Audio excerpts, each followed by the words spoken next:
오늘의 주요 뉴스입니다. 삼성전자가 올해 2분기 10조 원이 넘는 영업이익을 내며 어닝 서프라이즈를 기록했습니다. 메모리 반도체 수요 회복과 가격 상승 등으로 반도체 부분의 실적이 크게 개선된 덕으로 풀이됩니다. LG전자도 오늘 2분기 1조 1,961억 원의 영업이익을 거뒀다고 공시했습니다.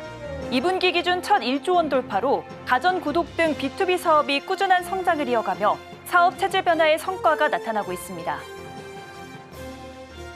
김승현 하나그룹 회장의 새 아들이 지분 100%를 보유한 하나에너지가 주식회사 하나의 주식 공개 매수에 나섰습니다.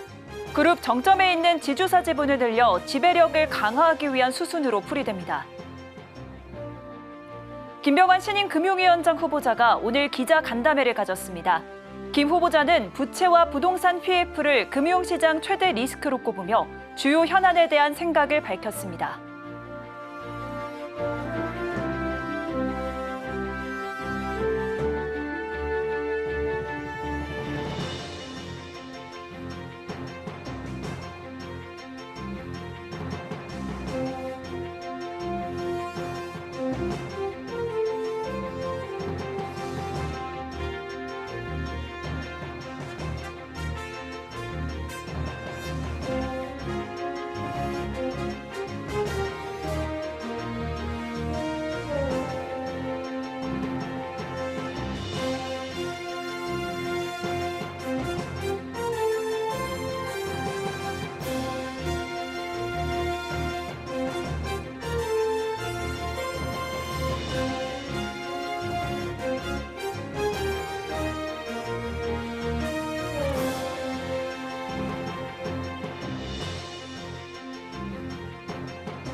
시청자 여러분 안녕하십니까?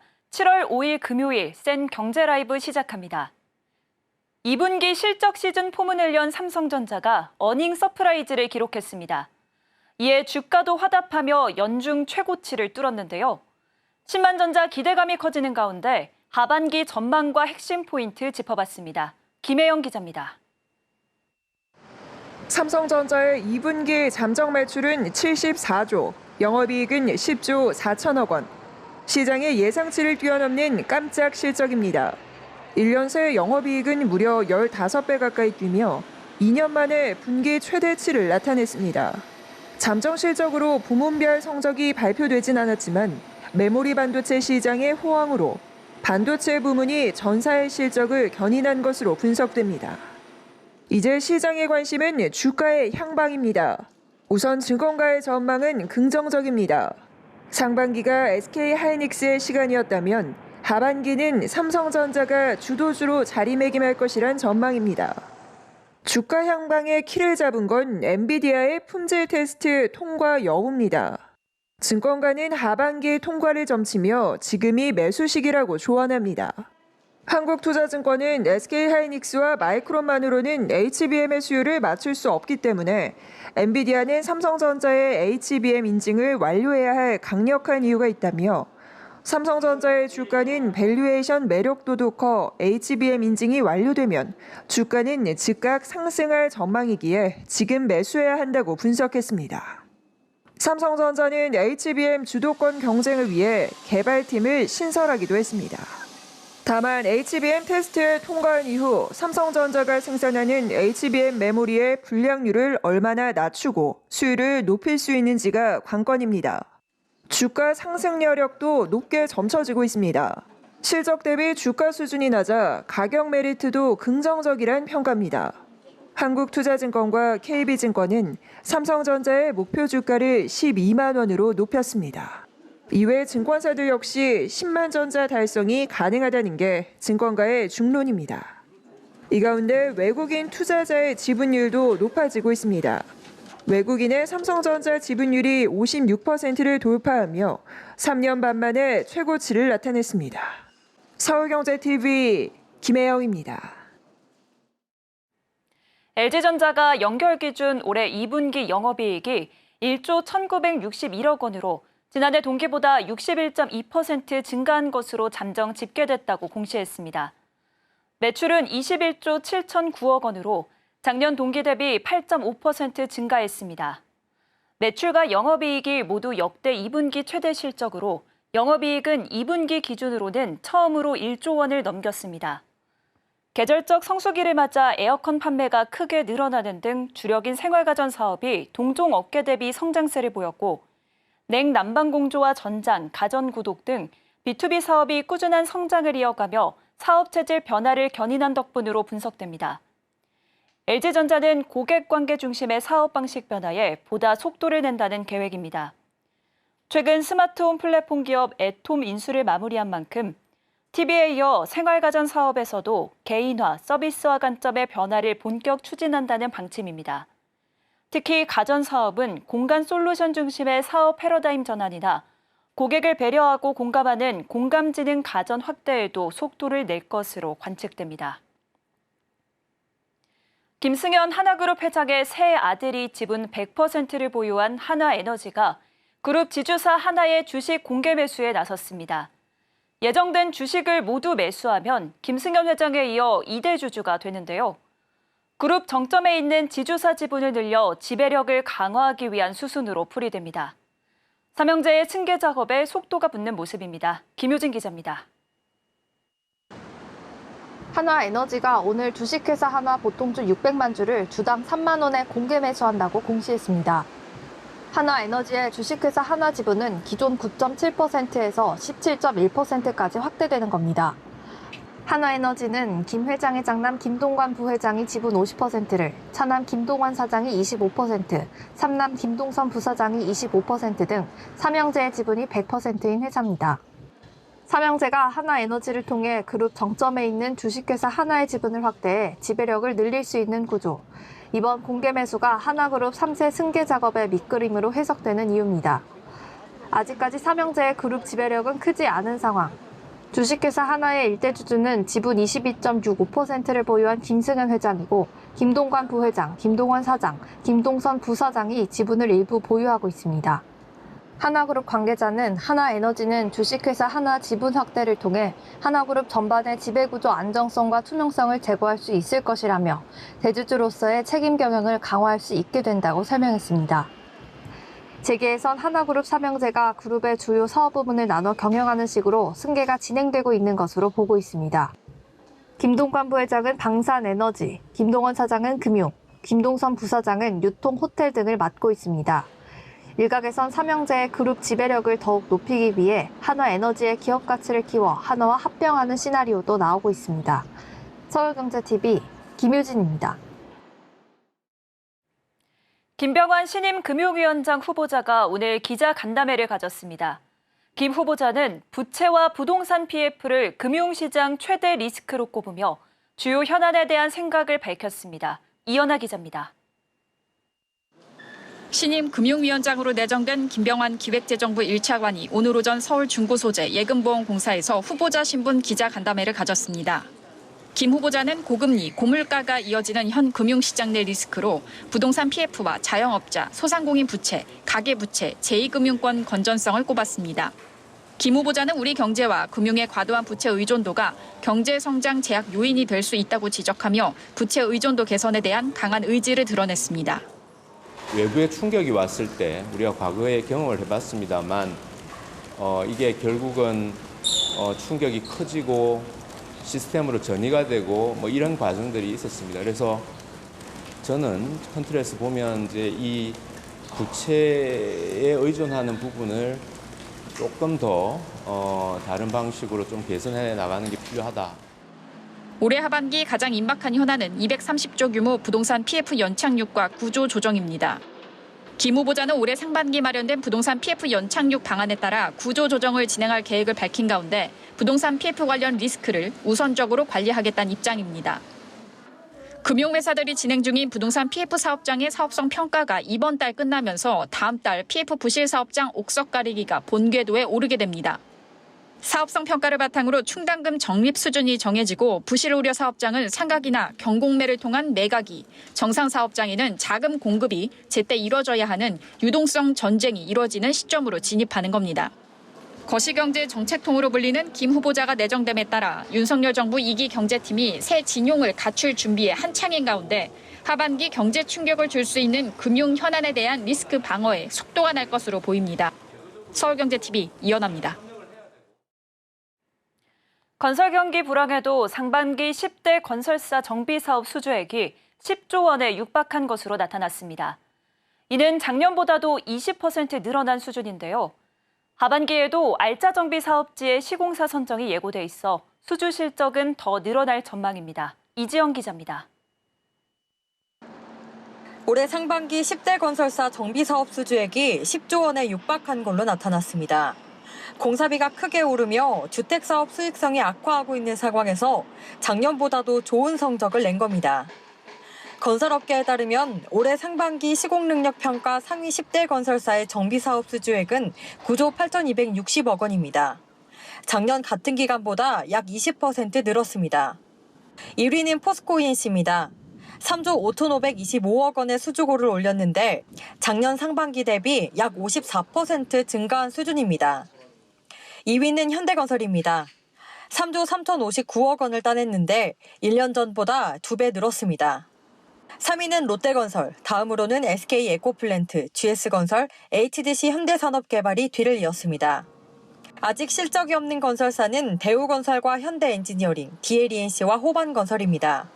다만 대우건설은 신반포 16자 재건축 사업에서, DLENC는 잠실우성 4차 아파트 재건축에서 시공권 확보가 예고돼 있습니다. 한 건설사 관계자는 하반기에 알짜 정비사업지가 몰려있다며 경기 불황에도 눈여겨볼 만한 단지들이라 건설사들의 수주 경쟁도 치열할 것이라고 말했습니다. 하반기에는 서울 압구정동과 한남동, 여의도 등의 사업장에서 시공사 선정이 이뤄집니다. 서울경제TV 이지영입니다. 카드사들의 연체액이 카드 대란 사태 이후 20년 만에 2조 원대를 돌파했습니다. 카드사들은 건전성 관리를 위해 상각 처리와 대손 충당금 적립 등 안간힘을 쓰고 있는데요. 부실 채권 증가폭이 더 가파르게 상승하고 있어 업계 내 위기감이 확산하고 있습니다. 김도하 기자입니다. 올해 1분기 국내 8개 카드사의 1개월 이상 연체액은 2조 3,132억 원. 금리 인상이 본격화하기 직전인 2022년 1분기와 비교하면 2배 가까이 늘어난 규모입니다. 수백만 명의 신용불량자가 발생했던 2005년 카드 대란 사태 당시 1분기 연체액을 넘어선 수준입니다. 연체액이 가장 많은 곳은 신한카드로 나타났습니다. 롯데카드와 KB국민카드는 3천억 원대로 뒤를 이었고 삼성카드, 하나카드, 우리카드도 연체액 2천억 원을 넘긴 상황입니다. 카드사들은 연체율 관리를 위해 대규모 대손상각도 진행해왔지만 경기 침체가 길어지면서 연체율 상승폭도 커지고 있습니다. KB국민카드의 연체액 증가폭은 700억 원대에 달해 카드사 중 가장 큰 폭으로 뛰었습니다. 신한카드도 500억 원 넘게 급증했고 하나카드와 롯데카드도 한 분기 만에 300억 원 넘게 증가했습니다. 고물가로 기본 생활비 부담이 커지는 가운데 고금리가 장기화하면서 서민들이 상환 능력을 상실하고 있기 때문입니다. 이게 자칫하면은 저축은행처럼 이렇게 급증할 가능성이 있어가지고 상당히 이제 좀 우려되는 상황이고 리스크 관리에 주력하면서 가급적이면은 카드론이나 현금 서비스 같은 이런 대출 공급을 좀 조절해야 되지 않을까 생각됩니다. 카드사들은 역대 최대치의 충당금을 쌓으며 건전성 관리에 힘을 쏟고 있지만 부실 채권이 더 빠르게 늘면서 실적 방어에 대한 긴장감이 높아지고 있습니다. 서울경제TV 김도하입니다. 탕후루의 인기가 시들해진 요즘 소셜미디어상에선 두바이 초콜릿이 MZ세대의 새로운 인기 디저트로 떠오르고 있습니다. 이러한 트렌드에 편의점 업계는 앞다퉈 PB 제품을 출시하며 시장 선점에 나서고 있습니다. 이혜란 기자입니다. 지난해 디저트 시장을 뜨겁게 달궜던 탕후루. 최근엔 MZ세대 사이에서 디저트 두바이 초콜릿이 화제입니다. 두바이 초콜릿은 아랍에미리트 두바이의 한 디저트 업체가 초콜릿 안에 피스타치오 스프레드와 버터에 볶은 중동식 면인 카다이프를 섞어 넣어 만든 디저트로 바삭한 식감이 특징입니다. 한 유명 인플루언서의 먹방으로 시작된 인기에 이 초콜릿은 두바이 현지에서도 구하기가 힘들 정도입니다. 국내에서도 크리에이터들이 재료를 직접 공수해 두바이 초콜릿을 만드는 영상을 올리면서 두바이 초콜릿은 최근 SNS상에서 가장 핫한 디저트로 떠올랐습니다. 국내 수입사가 하반기 정식 수입을 앞두고 있지만 트렌드에 발맞춰 편의점업계는 PB 상품으로 두바이 초콜릿을 출시하거나 사전 예약을 받고 있습니다. 가장 발빠르게 두바이식 초콜릿을 내놓은 곳은 CU. 국내 중소기업과 협업한 CU는 카다이프 대신 한국식 겉면을 넣어 제작했습니다. 카다이프가 들어가지 않아 아쉽다는 의견도 있는데 CU 측은 물량 조달이나 소비자 가격 등을 고려해 겉면을 사용했다고 밝혔습니다. 20만 개의 상품은 내일부터 순차적으로 일선 점포에 입고될 예정인데 한 CU 점포 관리자는 초콜릿 출시 소식을 접한 사람들이 일주일 전부터 끊임없이 찾아오고 있다고 전했습니다. 시장 내에서 관심이 높은 상품이었기 때문에 저도 올 초부터 해서 다양한 협력 업체들이나 공장들에 계속 의뢰를 하다가 좀 생산이 가능한 업체를 찾게 돼가지고 출시를 할 수 있게 된 것 같습니다. 화제가 되고 나서 이제 소비자들이 관심이 좀 많이 누적이 되다 보니까 이런 상품이 출시됐다고 했을 때에 대한 관심도도 많이 높아진 것 같습니다. GS25도 오늘부터 자사앱에서 5,000개 한정으로 예약 판매를 시작했습니다. 판매 직후 동시 접속자가 몰려 수분간 대기 현상이 발생하기도 했는데 9분 만에 모든 물량은 완판됐습니다. GS25 측은 7월 말경 정식 출시할 예정으로 물량 확보에 집중하고 있다고 밝혔습니다. 세븐일레븐은 9일부터 앱에서 사전 예약 판매를 시작해 이달 말 점포에 정식 출시할 예정입니다. 이마트24도 7월 말 출시를 앞두고 있습니다. 두바이 초콜릿의 인기는 인플루언서가 구매한 제품을 따라 사는 디토 소비의 일종으로 볼 수 있는데요. 꾸준한 인기로 이어질 수 있을지는 시장의 반응을 지켜봐야 할 것으로 보입니다. 서울경제TV 이혜란입니다. 형제의 난으로 가족과 의절한 효성가 차남 조현문 전 효성부사장이 오늘 선친이 물려주신 상속재산을 전액 사회에 환원하겠다고 선언했습니다. 조 전 부사장은 이날 서울 강남구 스파크플러스 코엑스점에서 기자간담회를 열고 공익재단을 설립해 여기에 출연하겠다며 이같이 말했습니다. 그는 상속재산을 욕심내지 않고 전액 재단에 출연하고 국가와 사회에 쓰임받는 선례를 만들고자 한다며 이 공익재단 설립에 다른 공동상속인도 협조해 주리라 믿는다고 덧붙였습니다. 앞서 지난 3월 별세한 고 조성래 효성그룹 명예회장은 형제의 난을 이어온 세 아들에게 화해를 당부하는 내용의 유언장을 남겼습니다. 조 명예회장은 유언장에서 부모 형제 인연은 천륜이라며 어떤 일이 있더라도 형제 간 우애를 반드시 지켜달라고 당부했습니다. 이날 조 전 부사장은 선친의 유지를 받들어 지금까지 일어난 형제 간 갈등을 종결하고 화해를 이루고 싶다며 지금까지 저에게 벌어진 여러 부당한 일에 대해 문제 삼지 않고 용서하려 한다고 말했습니다. 또 그는 효성 경영권에 전혀 관심이 없다고 강조했습니다.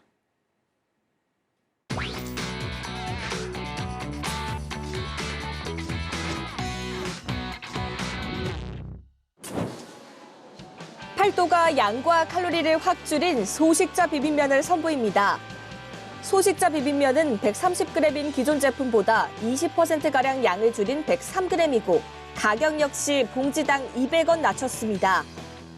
원래 팔도는 비빔면 양이 너무 적다는 소비자들의 의견을 받아들여 20% 증량한 156g짜리 증량 버전을 한정 출시하기도 했는데요. 이번엔 정반대로 소식자를 위한 제품을 출시한 겁니다. 소식좌는 배우 박소연과 트윈니언 출신 산다라박 등이 TV에서 음식 먹는 장면을 보여주면서 많은 사람들이 알게 된 단어인데요. 실제로 이들처럼 국물만 먹어도 배부름을 느끼는 분들이 꽤 있다고 합니다. 전국의 소식자들뿐만 아니라 야식으로 딱 한 입만 먹고 싶은데 한 봉지를 끓이긴 부담스러운 사람들에게도 소식자 비빔면 출시는 반가운 소식이 되겠네요. 당근마켓이 국민 앱으로 불릴 만큼 한국 사회에서 중고거래가 대중화된 상황. 당근러들이 가장 많이 서로를 만나는 공간은 바로 지하철역인데요. 모르는 사람을 지하철역에서 만나 거래를 하려니 뭔가 불안한 마음이 드는 것도 사실입니다. 그래서 부산교통공사는 부산 2호선 주례역과 사상역에 중고거래 안심존을 설치했습니다. 이곳은 지나다니는 사람이 많고 CCTV가 설치돼 있어 보다 마음 편히 중고거래를 할 수 있습니다. 안심거래존에 설치된 키오스크에는 현장에서 물건을 확인해라, 시세보다 현저히 낮은 가격은 의심해야 한다는 등 중고거래 주의사항도 안내하고 있습니다. 실제로 한 해 중고 사기 피해 건수는 8만여 건, 최근 피해액도 3천억 원대에 이를 정도로 중고거래 관련 범죄는 무시할 수 있는 수준이 아닌데요. 우선교통공사는 이번 안심거래존 시범 운영 성과를 분석해 다른 역사로 확대할지 검토할 예정입니다. 카카오가 KBO 리그 팬들을 위한 카카오 이모티콘 9종을 출시했습니다. 이번 이모티콘은 KBO 경기를 즐겨보는 야구 팬들을 위해 기획된 상품이라고 카카오 측은 설명했는데요. 카카오 이모티콘이라면 주 고객이 2030 여성일 텐데 웬 야구냐고요? 올해 KBO 리그는 10개 구단 체제가 된 이후 가장 이른 시기에 400만 관중을 돌파할 정도로 흥행 중인데요. KBO 리그의 이 같은 역대급 흥행을 이끄는 팬층은 바로 젊은 여성들이라고 합니다. 한국 프로야구의 핵심 팬층이 이른바 아저씨들이던 것은 이제 옛말. 젊은 여성들 사이에선 좋아하는 야구 아이템으로 자신을 꾸미는 야구템들이 인기라고 하니 앞으로 더욱 다양한 야구 관련 상품이 나올 것으로 예상됩니다. 농심이 저칼로리 용기면 누들핏에 짜파구리와 카구리 맛을 출시할 예정입니다. 누들핏은 지난 2022년 7월 출시된 저칼로리 라면으로 한 개당 열량이 120에서 130kcal밖에 되지 않는 제품입니다. 일반 사발면이 370kcal 정도인 것을 감안하면 상당한 저열량 상품인데요. 녹두가 들어간 가는 당면을 썼고 식이섬유를 1,500mg 함유해 효과적인 식단 관리에 도움이 된다고 합니다. 누들핏이 육개장, 김치, 어묵탕, 얼큰 우동 맛에 이어 짜파구리와 카구리 맛까지 라인업을 넓힐 정도로 흥행하는 건 바로 이른바 헬시 플레저 트렌드 때문이란 분석입니다. 무조건 참는 다이어트를 벗어나 맛있게 즐기면서 지속 가능한 건강 관리를 추구한다는 겁니다. 라면은 열량과 포화지방, 나트륨 함량이 높아 건강에 좋을 게 없다는 게 일반적인 인식인데요. 누들핏이 그런 선입견을 깨고 성공한 상품이라 더욱 주목됩니다. 위클리비즈였습니다.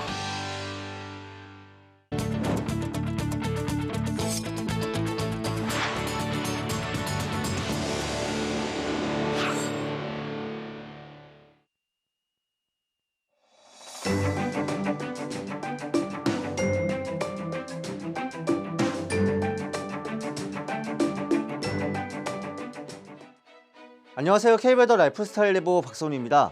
전국이 대체로 흐린 가운데 오늘 밤 남해안 지역을 제외한 전라권에 비가 시작되겠습니다. 내일 새벽에서 아침 사이에는 서울, 경기와 강원, 충청, 경북까지 확대돼 내리겠는데요. 이 비는 일요일인 모레 아침까지 이어지며 수도권과 강원 영서, 충청과 전북에 30에서 80, 많게는 120mm 이상 비가 오겠고 강원 영동과 경북, 전남 북부에는 10에서 40, 많은 곳은 60mm 이상 비가 오겠습니다. 특히 서울, 경기와 강원 영서 등 중북부 지방에는 내일 많은 비가 오겠고 충청과 전북에는 일요일인 모레 많은 비가 오겠습니다. 폭염특보 현황 보시면 남부지방을 중심으로 폭염이 이어지고 경기 남부, 충청 내륙, 강원 동해안에도 폭염주의보가 발효됐는데요. 내일 낮 기온도 세종 31도, 광주와 제주 33도, 부산 28도, 대구는 34도를 보이며 계속해서 무덥겠습니다. 건강관리에 유의하시기 바랍니다. 다음은 자세한 지역별 내일 날씨입니다. 중부지방 흐려져 비가 내리겠습니다. 서울과 대전 22도, 춘천 20도로 아침을 맞이하겠고 낮에는 수도권 27도 내외, 대전과 세종 31도를 보이겠습니다. 동해안 지방 아침부터 비가 오겠습니다. 울진 21도, 속초와 강릉 23도로 아침을 시작해 낮 기온은 강릉이 31도까지 오르겠습니다. 남부지방 대체로 구름 많은 가운데 전북에는 새벽에서 아침 사이 비가 오겠습니다. 아침 기온은 24도 내외, 낮 기온은 30도를 웃돌며 무덥겠습니다. 전해상 대체로 흐리겠고 서해와 동해에는 비가 오겠습니다. 물결은 전해상 매우 높거나 거세게 일겠습니다. 정체전선의 영향으로 당분간 전국적으로 비가 계속되겠습니다. 날씨였습니다. 센 경제 라이브 저희가 준비한 소식은 여기까지입니다. 함께해 주신 여러분 고맙습니다.